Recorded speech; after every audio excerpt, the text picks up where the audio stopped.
Hello everyone, and thank you so much for taking time out for this webinar session, and a very, very warm welcome to all of you. This is a webinar session on the BBA BFSI course by the Delhi Skill and Entrepreneurship University.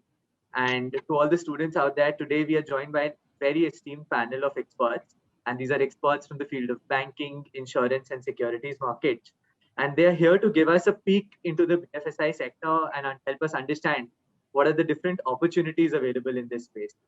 Some of them have also been part of the curriculum advisory group for this BBA BFSI program and have been helping the university in the last couple of months to designing and developing this program. They will also share their views on how this program can support students who wish to make a career in the field of BFSI.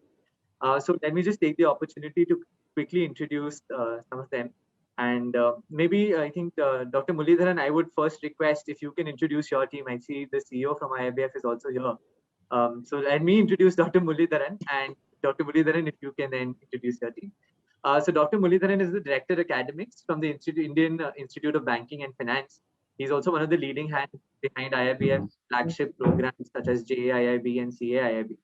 And he has also been associated with some of the leading banks, Bank of Baroda, Indian Bank in the past, along with NABARD and ICICI. So very warm welcome to you, sir. Thank you so much for joining. And may I please request if you can also introduce CEO, sir, as well as the other team members who are here. Yeah, I have the pleasure of introducing my CEO, Mr. Biswaketan Das, who has taken out his valuable time to attend this seminar. So then he is our CEO. Then I am also joined by my colleague Soumya, who has been also helpful, who has helped me in designing the course curriculum, along with Mr. Preetham Kar. Preetham Kar is also there. These two people have helped me in designing the curriculum, and I was happy to receive their inputs. Their inputs were really valuable, and we are thankful that we could help the new budding university in designing a course curriculum which we feel will increase the employability factor of the students going forward. Thank you. Thank you so much for your kind words. Let me just introduce some of the other panel members also that are joining us today.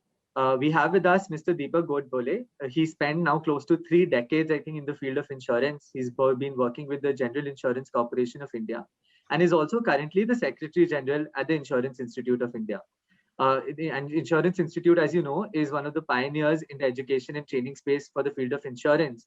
And some of the flagship programs, again, in insurance, such as IC38, as well as the licentiate and associate exams, are conducted by this organization. So very happy to have you with us, sir. Thank you so much for sparing time. Thank you. Yeah. From our industry partners, we are joined by Mr. Jiten Savla. He is there from the HDFC Standard Life Insurance Corporation, which is one of the leading life insurance companies in the country today. He is part of HDFC Life's L&D division and has been one of the key pillars in our advisory group, always helping us ensure that the program is aligned to what young graduates would actually be doing once they join the industry. So he's made sure that everything that we put into the curriculum as well as the course is completely in alignment with industry. Pleasure to have you with us, Mr. Jiten. Thank you so much for taking on the time. It's my pleasure too. Thank you. Last but not the least, we also have with us Dr. Sundaram Korevi. He's a senior consultant with the National Institute of Financial Markets and has also been the visiting professor at IIM Kozhikode and IIM Amritsar. And until recently was the founding dean at the School for Securities Education at the National Institute of Securities Market. He's also been leading this effort and has actually been working closely with all the curriculum advisory group members in putting together this entire document for the program vision, the program syllabus, end to end. I think Professor Korvi, thank you so much for your great efforts on that. And it's a pleasure to have you with us today. We are also joined by a number of students who are joining us on our Facebook page. Earlier, you saw them on the Zoom call as well. And we've also been receiving a bunch of questions regarding the course, regarding the sector, as we've opened up our website and have also been getting some of these questions through some of the sessions we are doing in schools. So there are quite a few questions, and before we delve into each of them, I just wanted to take 2 minutes with the permission of the panel to actually give the students who are watching this a brief overview of the course. So if I have your permission, if I can just take 2 minutes before we start. Sure. Yeah, certainly, Shah, please. So the BBA BFSI program, which is being launched by the Delhi Skill and Entrepreneurship University, it's essentially a 3-year bachelor's degree that has been designed with the objective to groom and prepare students for roles in the banking, financial services and insurance sector, or BFSI for short. The program has been designed in consultation with leading academic experts as well as professionals from the industry, and will include a mix of generic BBA courses like statistics, mathematics, accounting, marketing, but also domain-specific subjects related to the fields of banking, insurance, and securities market. So the program will not just focus on lectures and classroom teaching. Students in this program will get exposed to industries throughout the 3 years and will also have opportunity to go for internships during the course. In fact, as part of the program, what we have done is we've kept the last semester completely devoted to internships. And these internships would be across different banks, insurance companies, NBFCs, and brokerage firms, whatever is of interest to the students. After the end of which, students can also look to get placed in some of the sales or operational departments of these organizations. The BFSI program, like other courses offered by DSU, will also have flexible entry and exit opportunities at the end of each year. And you can choose to actually continue your education at a later stage. Say, for example, if you're not able to complete the course in one go. So we truly feel that the BBA BFSI program will be the perfect course for anybody who wishes to join this rapidly growing sector. All you need in terms of students is just a bit of zeal to learn. So we're really, really pleased to have so many students join us. And over the next 30 to 40 minutes, we'll be hearing more about the sector as well as the course from the panel members. So we'll start with our webinar, and just to give our panel members an idea, we've been collating questions as through our sessions that we'll be having with students as well as that we receive over call and mail. And one of the common things that we generally hear from students, and it's actually a confusion in their minds, is that students are often confused with BFSI. There is always a misconception that, it's just banking. Whereas what we understand is, it's a very broad umbrella term. It incorporates multiple sectors. So could you give us an idea of what exactly is BFSI? What are the different industries that come under this? So BFSI is a wide spectrum. It consists of 3 broad domains. One is called banking and allied services. Then we have financial services, which is including the capital markets or securities markets, as we call it. And the third is the insurance and allied services. So BFSI is a broad spectrum: BFSI, banking, financial services, and insurance. It accounts for more than 10 to 12% of the GDP. And since this is a service sector, in service sector, you need manpower. Okay, you need manpower, and ultimately, the customer will have to interact with a human being. And if you, I'm addressing the students, if you talk to your parents or any relative in your family, you will find that during the course of a normal day, every time you use your debit card or make a payment or pay for your scooter insurance, you will be touching upon 15 or 16 different types of financial services in every 48 hours. So this is an introduction to the BFSI in short. That's very interesting, and I think a lot of the students, कभी-कभी हमें ये भी पूछते हैं that NBFCs are there. कभी ये भी आता है कि there are microfinance institutions. Are these also somehow part of this BFSI sector? They're again in this entire domain. Yes, very much. Yes, very much. We have what is known as a hub and spoke model, that you have a big bank at the center or a big insurance company at the center, which performs the core functions.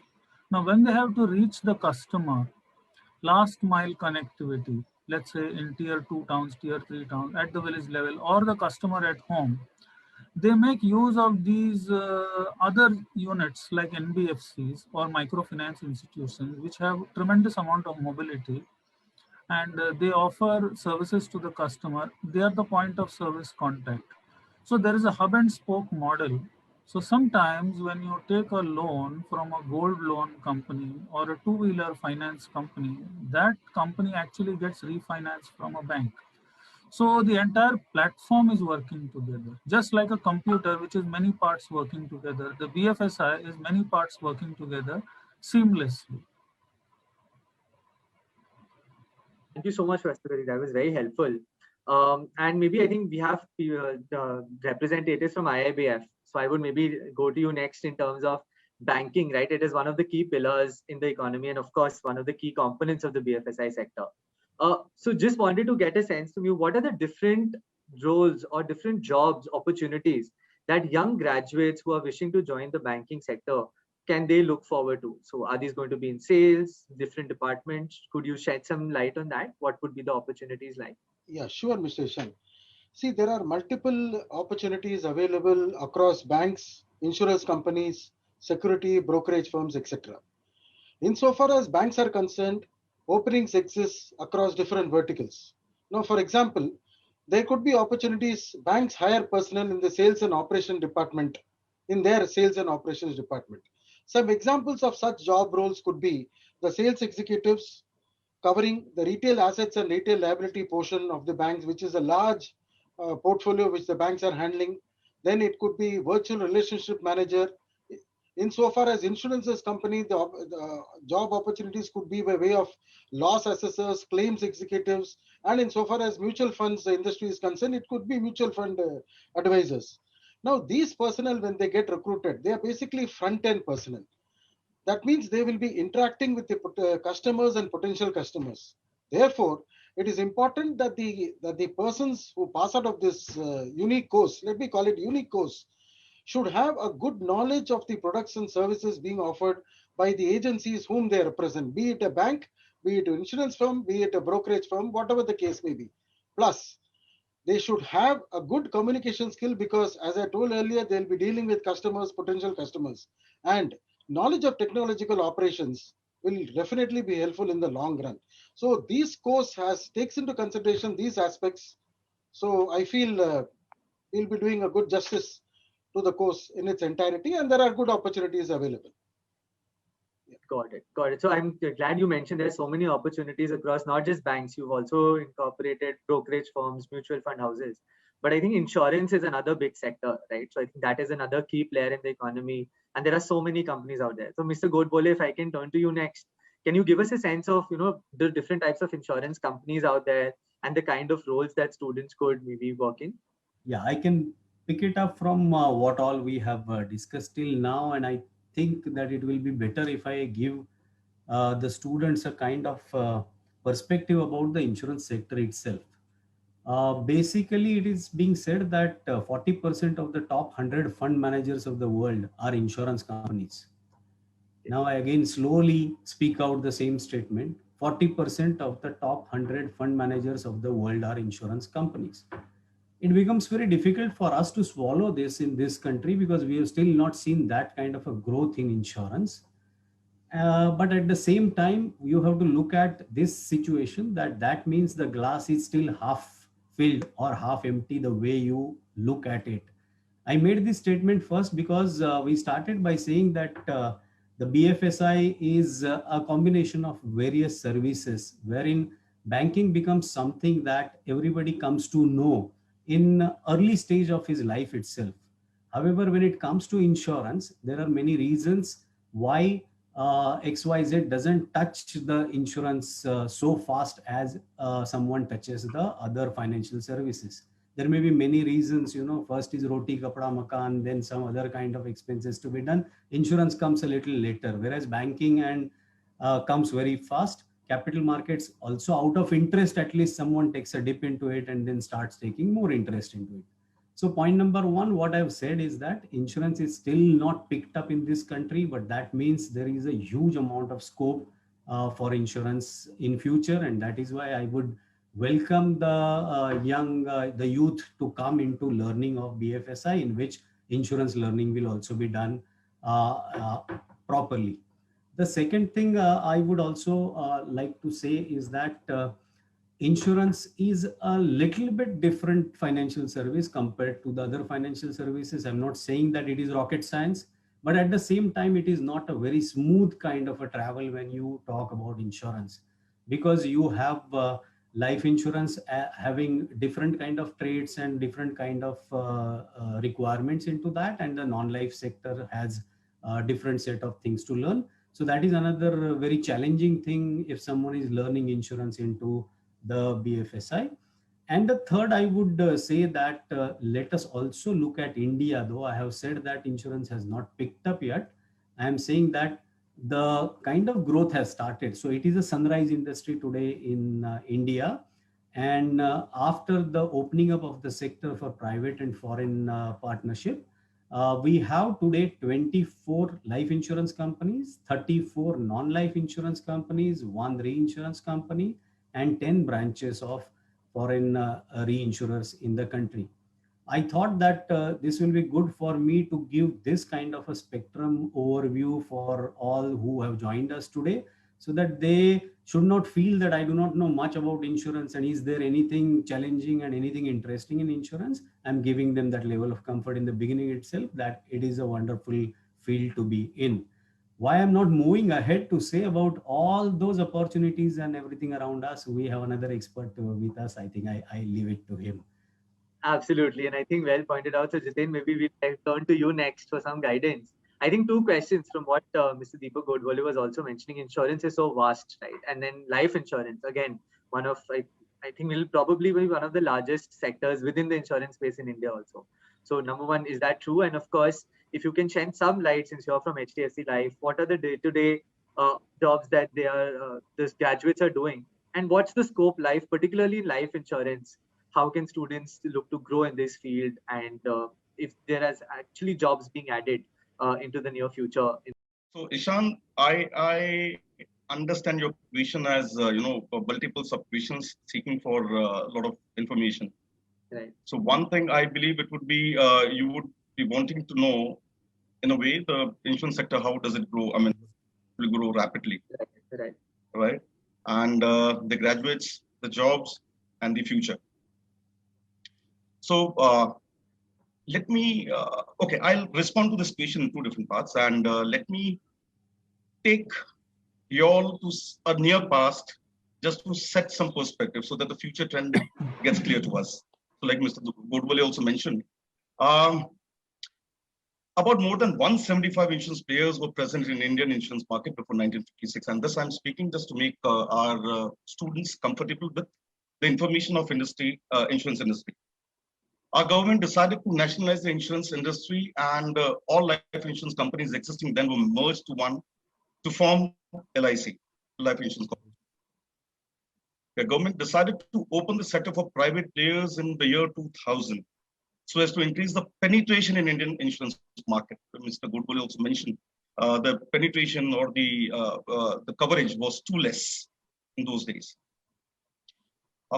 Incidentally, HDFC Life received the first license to start. That's fine, but I'm just mentioning it in the year 2000 itself. And as of today, there are about 24 private players present in India. Remaining are on the way. Okay. Which also mentions the significance created here is those who were asked to leave in 1956. I mean, this is just in.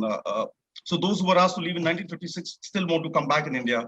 Speaking about insurance industry today, of all private players together, it grew from 2% when it was in 2003 to about more than 36% today.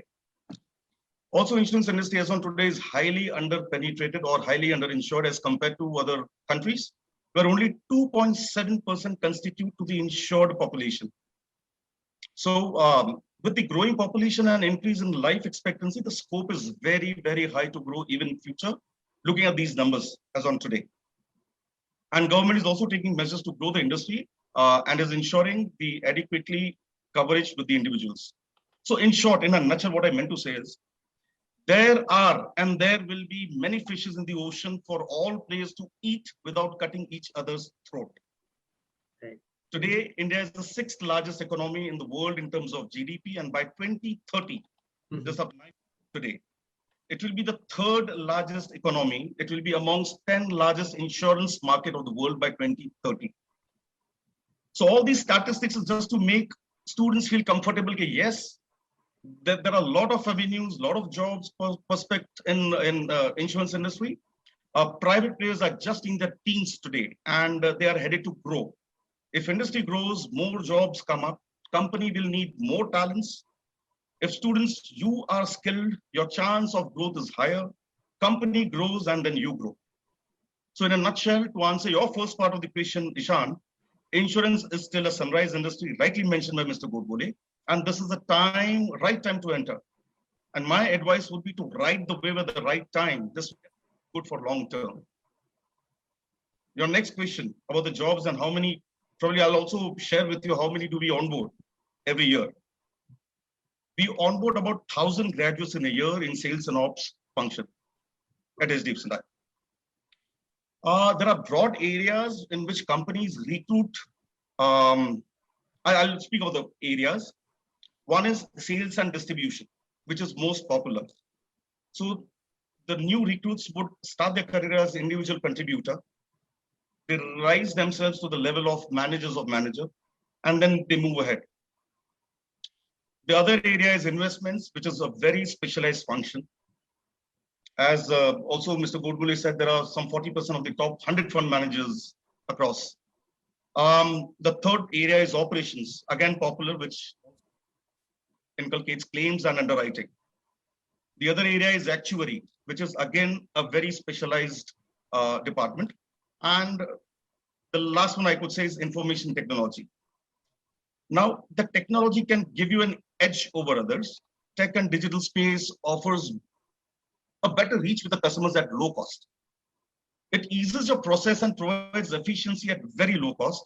And digital selling is leading to a new job sector for people to grow. Again, why I'm speaking about technologies, it's because it's also linking again to the avenues for the new learners, to the students, to the new joinees. So even if the company grows digitally stronger or with strong automations, the needs for talents will never die. And recruitments will never stop.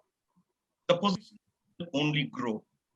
So I hope I have responded to your question. It was a bit long because your information dissemination was quite high in this question, but then I hope I have responded to your question. No, I think that was very helpful. And I think in a nutshell, if I can say that you've actually mentioned, the insurance sector is just in its sunrise and there's just so much to do in this sector. I'm sure there'll be a lot of job opportunities in the future also. But if I can come back maybe also to the IRBF and Dr. Muralidharan, particularly on the banking side, again, we see there's a lot of automation. So any chances, that would lead to certain issues in terms of jobs, or there wouldn't be jobs, or is the banking sector again growing?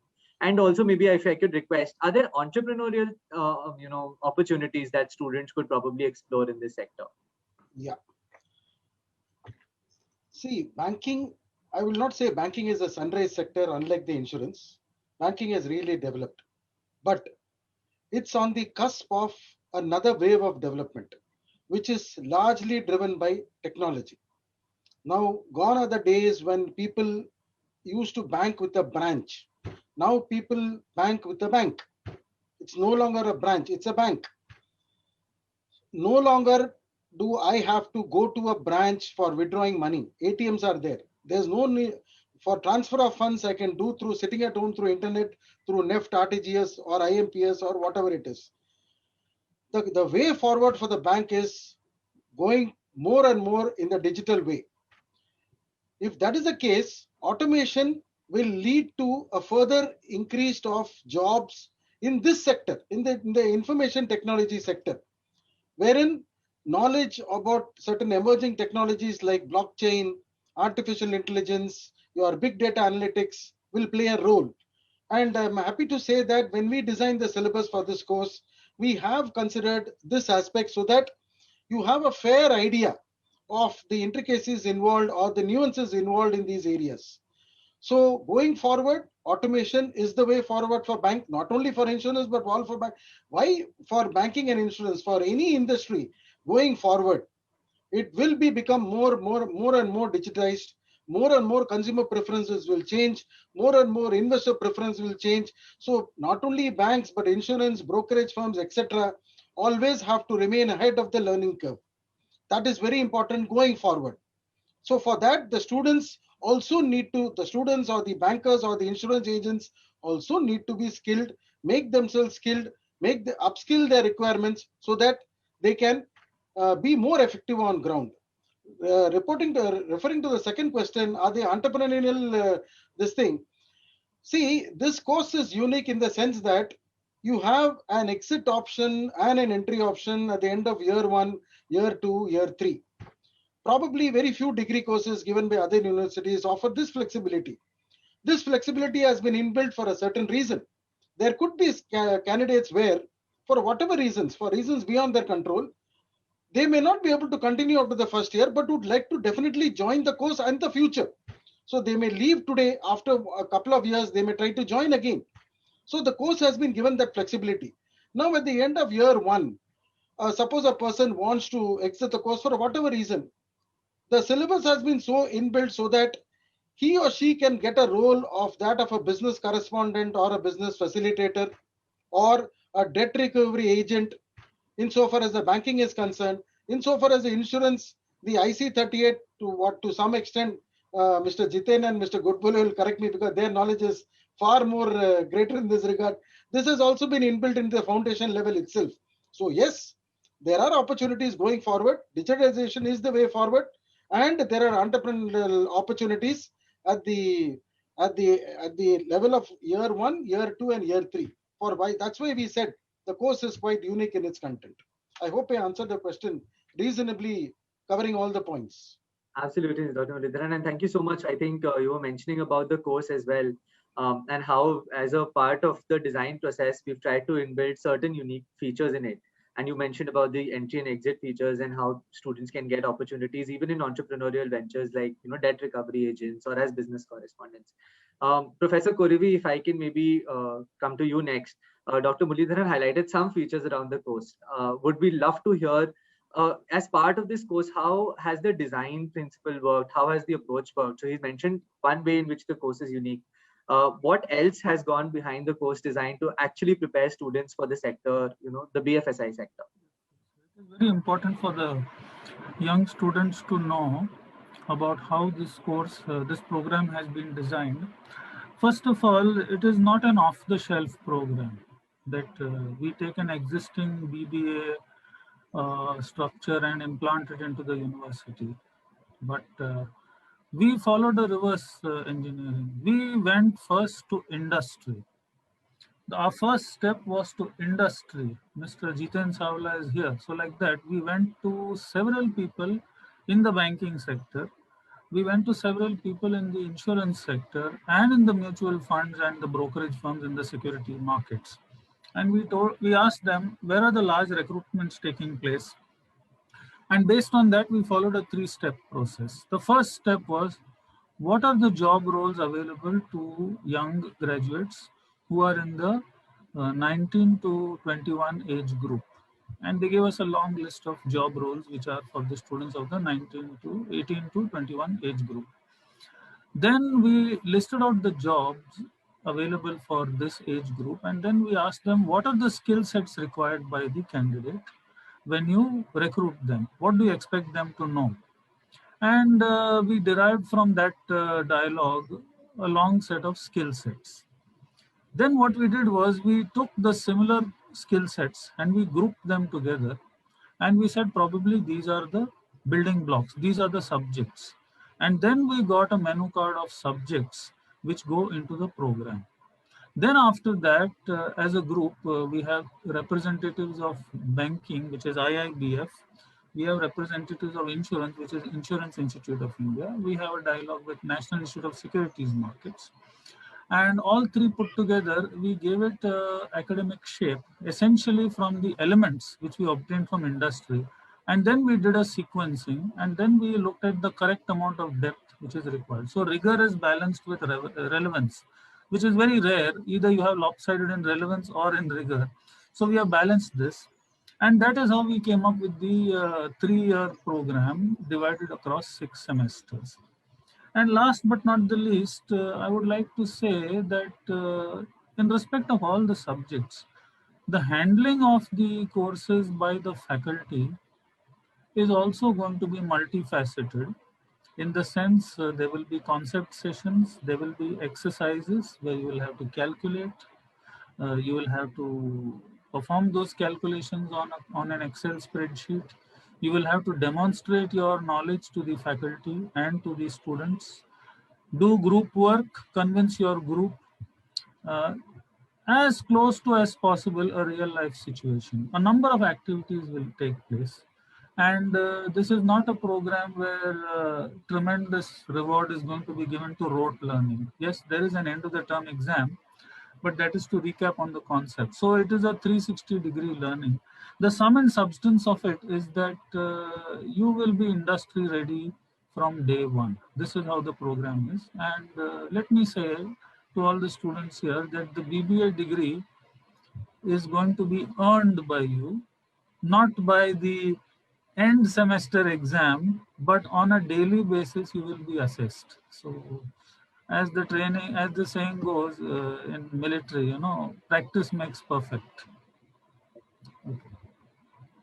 So you're saying the students would be assessed on a daily basis. हमारे बच्चे थोड़ा डर भी जाएंगे इस statement से. Assessed in the sense your enthusiasm will be rewarded.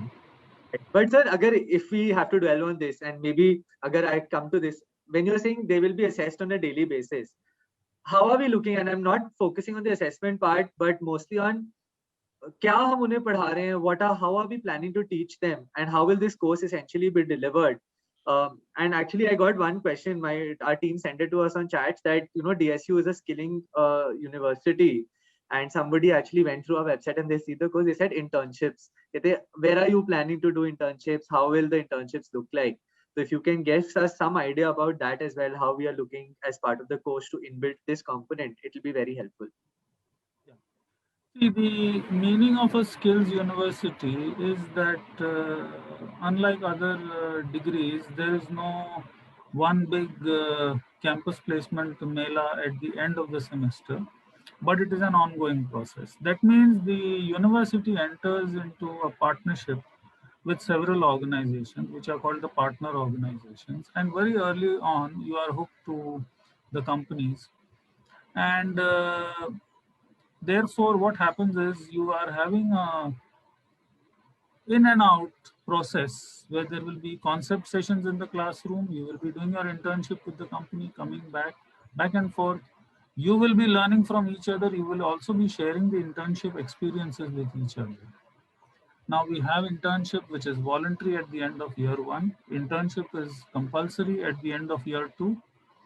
And in year 3, semester 5 is you choose your stream. And in semester 6, you either join a company upfront or you do an internship upfront for 6 months, and then that internship is converted into a final placement in the same company. So the engagement of the university with industry is upfront. That is what we mean by skills university. So therefore, when you actually join the company at the end of 3 years, you are actually not a fresher, because that 6th semester is actually the immersion phase. Okay. So number of activities, every assignment which you do also, which is designed by the faculty, is a simulation of a real life situation. That is the difference. So it is a skills university in the true sense of the word. Got it. That is very helpful, and I'm glad you mentioned something about our industry partners also. And we have Mr. Jiten also representing one of the industries here. So Mr. Jiten, maybe next question, if I can pose to you, and this is more from an industry perspective. How does the industry view it? So when we actually started discussing about this entire program as well, does the industry see this as a good opportunity, to get good talent people and then skill them? Because I'm sure a lot of industries are doing multiple training programs in-house as well. But overall, does this also on a larger scale at an undergraduate level, do these internship opportunities offer a unique opportunity, for the industry to partner directly with higher education institutes? Certainly. So at least we at HDFC Life believe both students and industry can benefit from the partnership in terms of being able to equip students with the right set of knowledge and skills, which will help them to perform better, and in turn will also increase productivity for the company. So it's like a win-win situation for both, for the students as well as for the company they're joining. Normally, I would say learning never stops.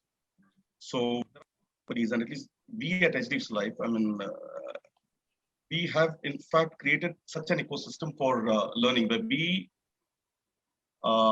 encourage the employees to pick up the learnings from various resources available with them. We identify such employees, we recognize them, and we ensure that they grow. So not only this industry, but any industry and any company would want their employees to develop themselves so that they will the company also wins. So yes, it's a win-win situation again. That is very helpful. I think one more question that we've just actually received, and this is again coming from the internships part. Students would also want to know, are these internships going to be paid internships? Are they not going to be? What are the exact roles that they would be doing? So in terms of paid or unpaid, I think we are ourselves, with the partners, that would be discussed with each of the partners, and more information would be sought from them. But in terms of job roles, if you can guide us, what would the interns be actually doing on a day-to-day basis? So if I can maybe again come back to you with this question on HDFC Life. Says tomorrow some student is going to go and intern in HDFC Life. What possible projects could he be working on? Would he be interacting with clients? Would he be working on some back-end role? All right. So I'll speak about HDFC Life. With internship at HDFC Life, students will be exposed to the business environment.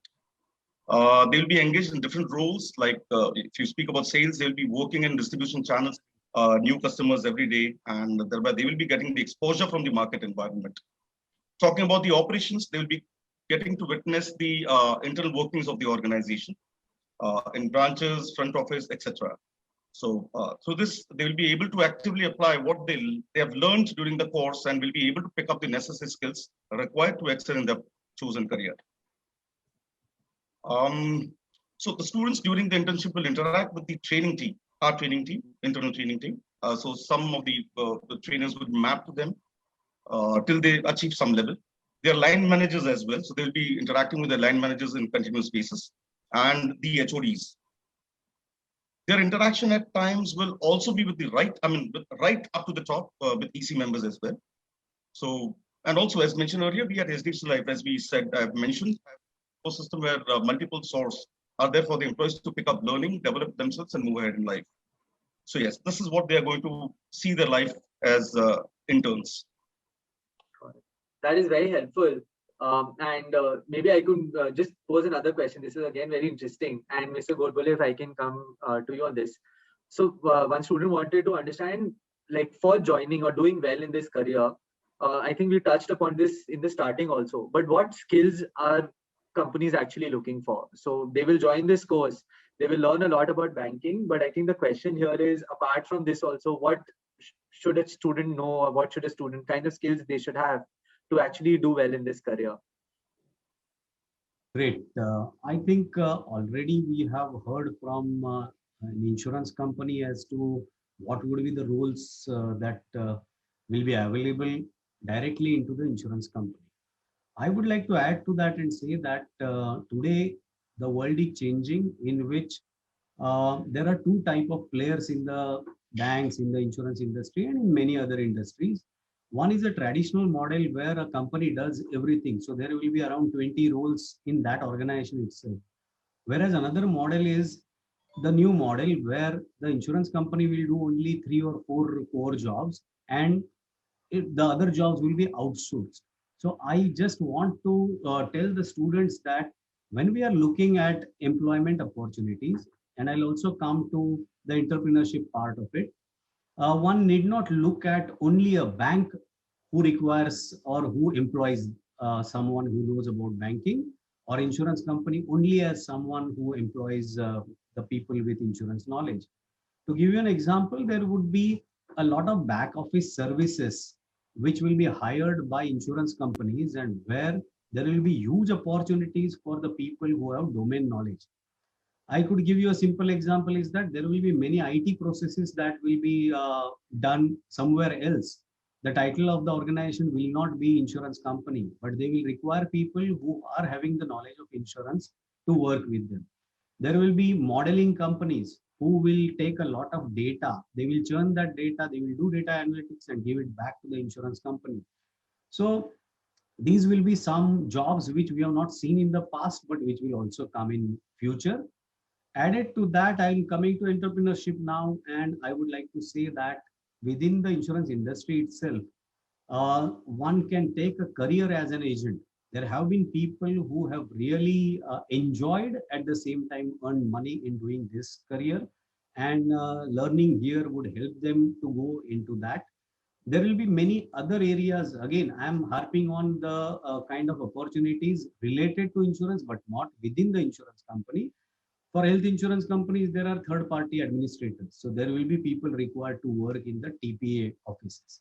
Then if you want to be on your entrepreneurship line, there are opportunities for someone to become a surveyor who is required to manage the claims into the insurance companies.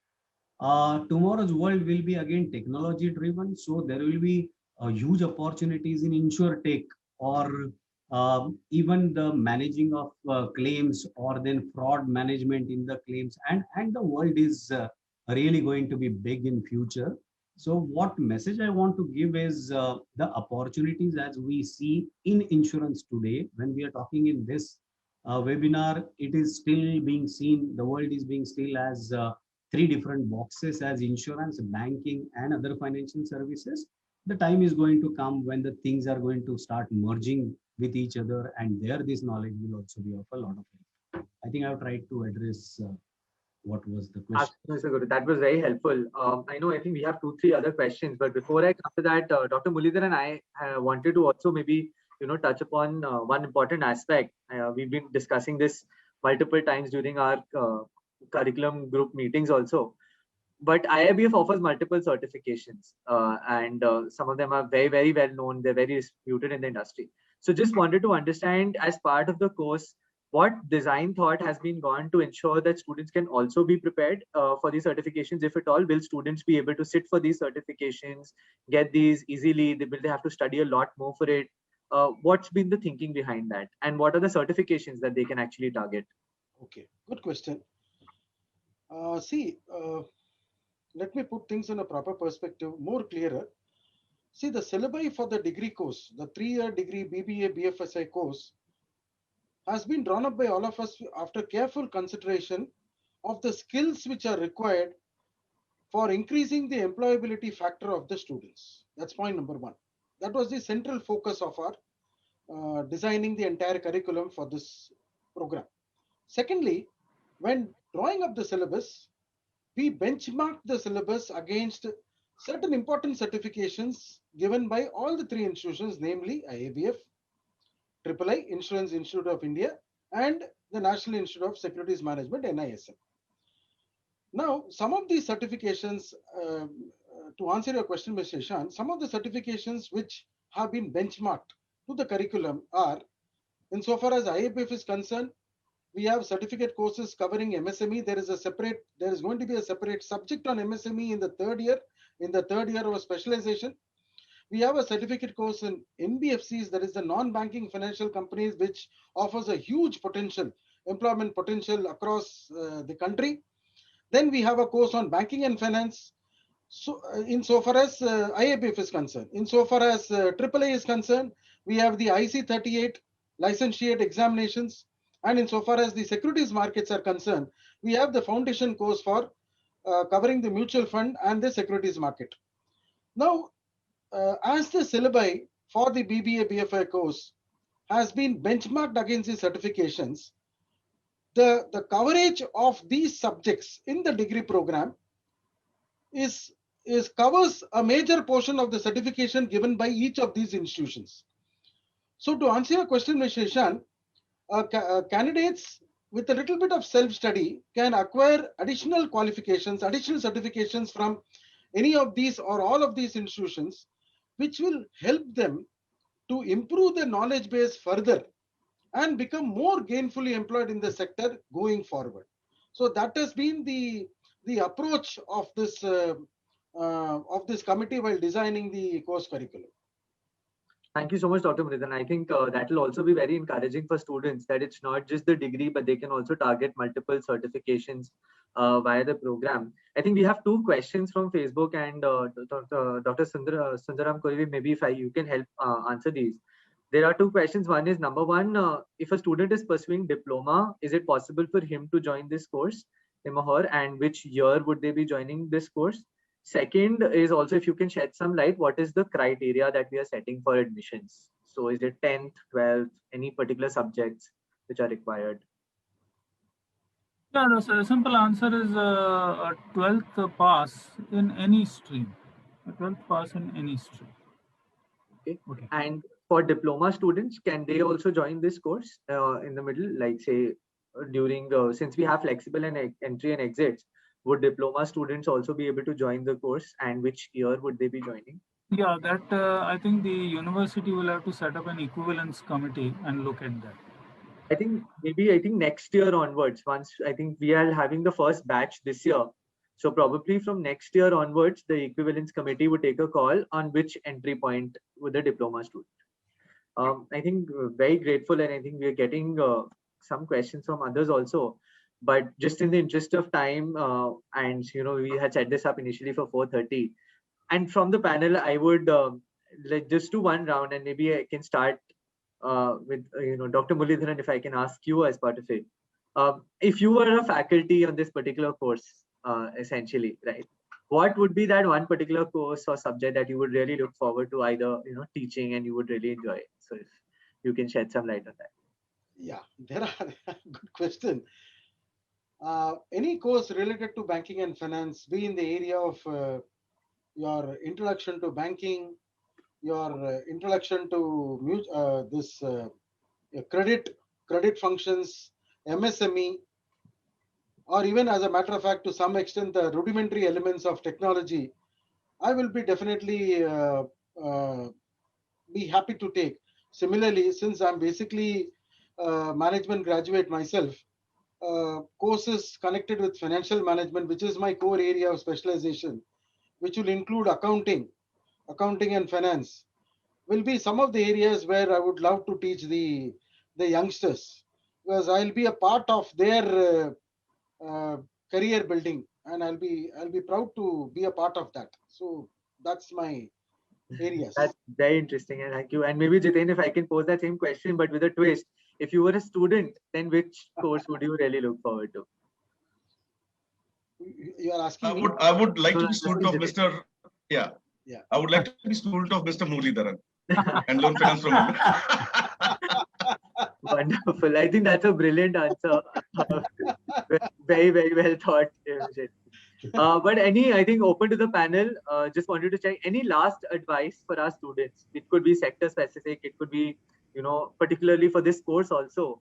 But generally, any advice that you would give, because a lot of these students would be, at that point in their life, they're actually making a career choice. So there'll be so many options in front of you. Even if you just look at BBA, BCom courses, BCom is there. Somebody wants to do some other technical course. But any last minute advice for them on why they should do, choose this course, or in general, why they should enter this sector? And it's open to the floor. Anybody can, I think. Something I would like to say, which is actually a follow-up to what Dr. Muralidharan has said, that it's a unique course. It's also unique for another reason, is that there are existing undergraduate programs which fall sometimes between two extremes. In some of the undergraduate programs, in the very first year of the 3-year program, you are committed to one of the streams, banking, insurance, or securities markets. You are committed. Whereas here, we are not boxing you into one particular stream at the beginning of the first year. The second thing is some of the other undergraduate programs are also too generic in nature, and they don't make you industry ready for a particular stream. For example, it's a BBA, within brackets marketing or finance. It doesn't make you industry ready.